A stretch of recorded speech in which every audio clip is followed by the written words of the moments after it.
Hey guys, welcome to Motorrides. My name is Amit and this is the Bear 650, the scramblerized version of the Interceptor 650, and there are many changes on this motorcycle.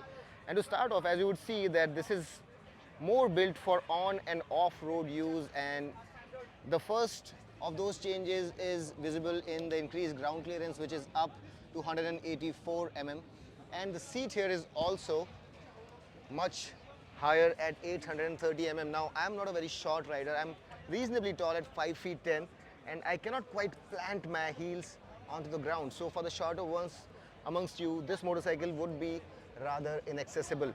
But in terms of weight, this is down by 2 kgs over the Interceptor, and the reason for that is that unlike the Interceptor, you don't have twin silencers here. It's a 2-in-1 single silencer, and the twin cylinder engine now merges into one, and the scramblerized exhaust also can be seen here, and it looks much cooler than on the Interceptor. As you can see here, you have spoked wheels, although these are tubed tires. These are not tubeless units. 1917 setup, and you have USD forks up front, and at the rear you have these twin shocks. Now the travel here is more than the Interceptor, of course, for the off-road usage. Apart from that, the power has also been improved, and as compared to the Interceptor 650, the power here is slightly more. So the power here is 47.4 and the torque is 56.5 Newton meters, and this is marginally up as compared with the Interceptor 650. Things that you'd probably be interested about this motorcycle is that the handlebar has been slightly pushed forward, so you don't lean into the handlebar as much as you do on the Interceptor.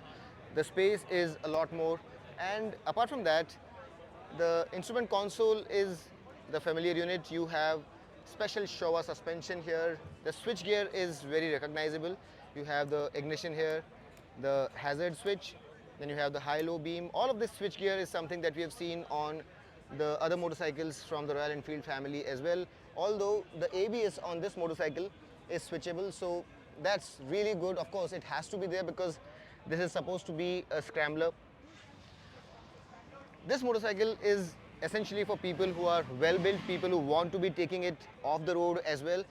It's supposed to be very good on the road. We have not ridden it yet, but we have seen plenty of reviews, and from what I understand, this motorcycle has better, firmer suspension, which lends itself well for corner carving, so the handling around the bends is quite good. The wallowiness that you face with the Interceptor is absent. This motorcycle is more sure-footed. However, the one complaint that we have heard is the fact that the suspension setup here is on the firmer side and it is not as compliant, as comfortable as the Interceptor. This does look like a very interesting product, and we haven't seen a scrambler from Royal Enfield yet, and this motorcycle presents itself as a very capable one at that. The only thing that we would have liked this motorcycle to have is a lower seat height. It needed to be slightly more accessible, significantly more lighter, and not as intimidating as it looks for the shorter riders amongst you.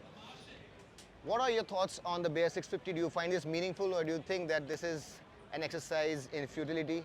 Do let us know in the comment section. We'll be awaiting keenly for your comments, and if you have any further questions about this motorcycle, do let us know. Until next time then, this is your friend Amit signing off. Rev hard, rev free, and ride safe.